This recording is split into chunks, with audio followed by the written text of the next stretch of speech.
maanta borogaraamkan waxa aad kaga dhergi doontaan wax kasta oo aad tabaysaan. Waxa aan rajaynayaa ilaa dhamaadka inaad daawataan. Borogaraamkan magaciisa waxa la yiraahdaa isfahamkeena waana qaybtii koowaad. waxaan idiin soo raacin doonaa waxyaabaha ugu badan oo aad jeceshihiin hadday noqoto murti, haddii ay noqoto mahmaah, laakiin maanta wuxuu ka bilaabanayaa dhabka hadal oo waxa aad tabaysaan baan rabaa inaan idin la gorfeeyo. waxaan rajaynayaa inaad ka soo qayb qaadataan program kasta oo la soo sii daayana dee waxa weeye inaad xaqiina saaxiibayaal ka dhistaan. isbedel weyn baa jiro odagii Xabiib Shakeeti ahaa baryahan yaabanuhu shitay markaan idin leeyahay been baa iga qabtaan. laakiin waxaan maqli jiray laba qaawan isma qaado. waxaas ii dambeysaan baryahan maqlaya laba qaawan waa isugu toostay. alla gafuur dibi iyo harwash maxay akhristeen qoraalladii niishidnaay caadi maaha. anagu 40 baan jirnaaye carruurta kanaal baa loo furayaa kanaalkooda geeya. السلام عليكم ورحمة الله وبركاته. صاحبة ولاalaha bulshada qaaliga ah ee ku xiran isfahan brosom. run ahaantii waxaan idin hayaa ixtiraamaan la soo koobi karin. hawadana waxaan idin soo marinayaa salaan kale iyo laaba. dhammaantiinba waxaan jeclahay galabtayda dee inaan ka wada hadalno barnaamijyo iyo hawlo badan oo kala duwan. waxaan idinku bishaaraynayaa inaan bilaabay barnaamij aan ugu magac daray isfahankeena, kaasoo aan ugu talagalay baryaha kan dambe xoogaa barnaamijyadeennii aad sida khaaska u jeclaydeen iyo xaaladooda inaan ku kala warqaadanno. barnaamijka isfahamkeena wuxuu noqon doonaa barnaamij aan uga hadli doono maalin kasta wixii ku saabsan horumarinta bulshadeena iyo waxyaabaha markaas aynu u baahannahay inaan xoogga saarno. haddana waxaan ku bilaabayaa insha Allahu tacaala oraah celin ama afkaar celin fikradihiinii kala duwanaa oo aad ka dhiibateen barnaamijkii maalintii dhaweyd aan idiin soo diray oo aan kaga hadlayay bal xaqiina sida uu ka ahaa gafuur, harwash iyo ciyaalkii loo caalwaayay. waa aan dhageystay fariimihiina badan oo kala duwan. run ahaantiina waxay ahaayeen kuwa ay ka muuqato mas'uuliyad iyo murti intooda badan. waxa weeye hal wax oo idhibana kuma aanan arag. maasha Allah waxa weeye waa sidii aan idinku rajeynayay inaad u tihiin bulsho aad u wanaagsan oo qiimo badan una baahan maantayta inay helaan fikrado iyo waxa weeye murti iyo horumarin afkooda hooyo iyo wax kasta oo maantay aynu uga weecan karna qabyaaladda iyo buuqan iyo waxa weeye isbedelkan weyn oo ku socda dhaqankeennii iyo bulshanimadii Soomaaliyeed. waxaan rabaa inaan idinka sheekeeyo wax yar ama baal yar oo dahaba oo ku saabsan asiga oo intii aan soo waday waxyaabihii aan la kulmay ama sababahan u hakiyay in badan oo kamid ah dadka channelkeena iyo kanaalka YouTube-ka isfahan brosom ku xiran waxa ay la socdaan run ahaantii xilli 3 bilood laga joogo inaan intii ugu badnayd filimka aan soo turjumaynay aan intaan tirtirnay ka saarnay kulligiis channelka. anagoo markii hore aniga shakhsiyan juhdi aad u weyn geliyay. sababtii aan uga saarayna waxay ahayd arrin mihnadeeda wadata. markaasi waxay ahayd marka koobaad oo su'aalo information badan oo aad hadeertaan isiiseen aan si horu dhaca u ogaaday. wax kalena ma ahayn walaalayaal. maalmaha kamid ah waxa ila soo hadlay wiil yar oo Muniir la yiraahdo oo Hargeysa jooga.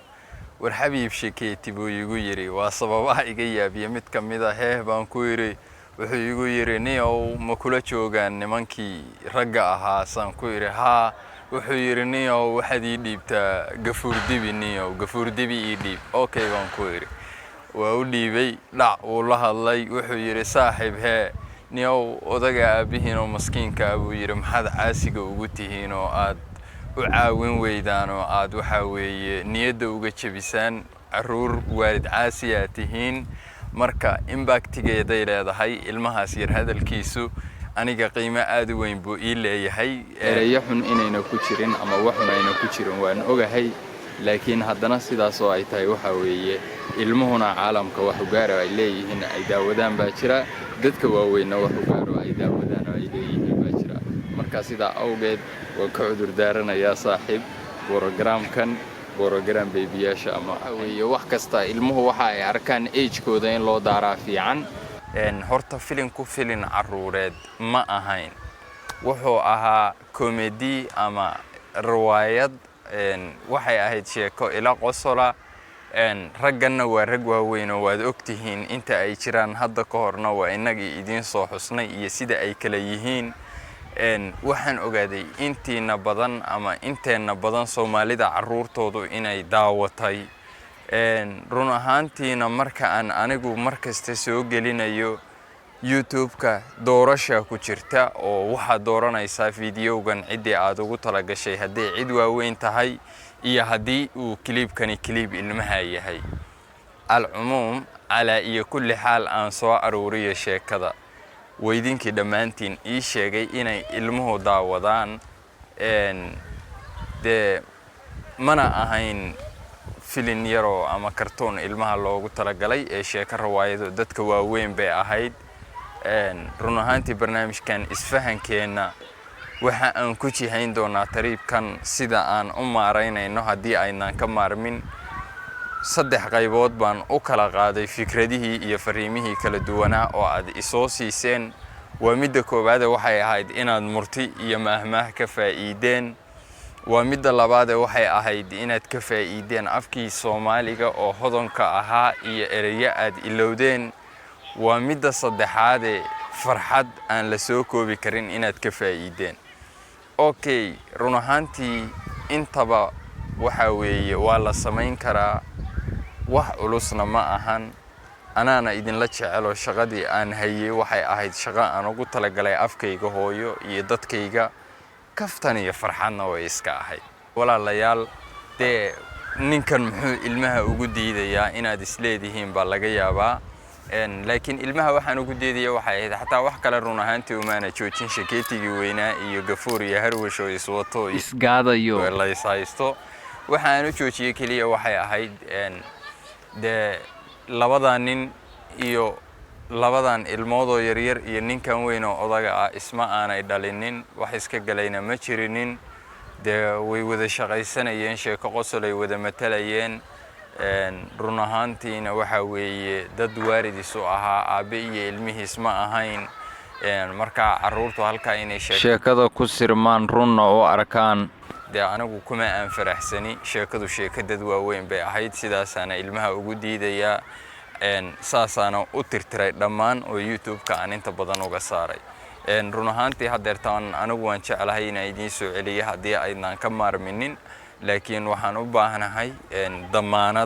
damaanadaas waxa weeye isfahamkeena koobaad bay noqonaysaa aniguna waxaan damaanad qaadayaa ilmaha ayga yaryar waalid baan u ahay adeer baan u ahay horumarkoodaan jecelahay waxaan ugu maqnahay midaan raba inaan u horumariyo insha Allah ta'ala oo ay heli karaan meel kasta oo ay iyagu joogaan waxaan kaloo u baahanahay inaan hadda u sameeyo kanaal oo aan uga soo daayo barnaamijyo ilmaha u khaas ah insha Allah ta'ala programkan midka ku xiga oo isfahankeena qaybta labaad buu noqon doonaa biidnillaahi ta'ala waan u soo sheegi doonaa kanaalkaas iyo ilmaha programada aan ugu talagalo idinkana damaanada aad qaadaysiin waxa weeye de xataa fiidiyoyaashii hore waa idinku soo celinaya oo anigoo idinku ixtiraamaya anigu lacag inaan ka helo oo aan lacag ka sameeyo ma ahayn go'aankayga ilaa hadda lacag kama sameyn ugama baahni inaan ka sameeyo waxa weeye wax ka weyn baa ii muuqda waxa ii muuqda afkayga oo aan anigii sida fiican oo aqaanay ilaawaya mararka qaar inaan qaar badan oo aan heerka aan ka gaarsiisnayna aan ka caawiyo walaalahayow marka sidaa awgeed idinka waxaan idinka codsanayaa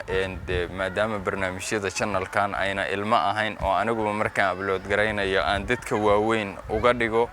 inaynaan idinkuna isku qasinin hawshii hadii kale waxa weeye de wax weyn baa ka soo noqonaya walaalayaal insha Allah programkan intaas maanta idinku joojinaya idinka comment-yaal ka soo bixin doona ilmaha channelkiisa programka soo socdaan insha Allah ta'ala isfahankeena qaybta labaad uu noqon doona baan idin soo sheegi doona programo waan soo diyaarin doona laakiin halkan waxa weeye halka dadka waaweyn haddaad u baahantiin inaan programada sii wadno waa inaad ilmaha ka daysaan idinkuna okay af Soomaaligii ay iga dileen dageen oo ay iga dambaajiyeen deelqaaf inaan ka ilaaliyo dulqaad ku dhaqaan rabaa dushaydu saaran yahay duxdiisa qalbiga ku qoran dardargeli buu igu hayaa sidaasaan doonayaa walaalayaal qalbigaan idinka jeclahay waa idin taageersanahay waa idin faraxsanahay waxa aan rajaynayaa ilaa iyo maalinta ugu dambaysa kullu adduunku meel fog ma jireen inaan isu faraxsanaano niyad wanaagsan walaaltinimo aynu ku wada soconno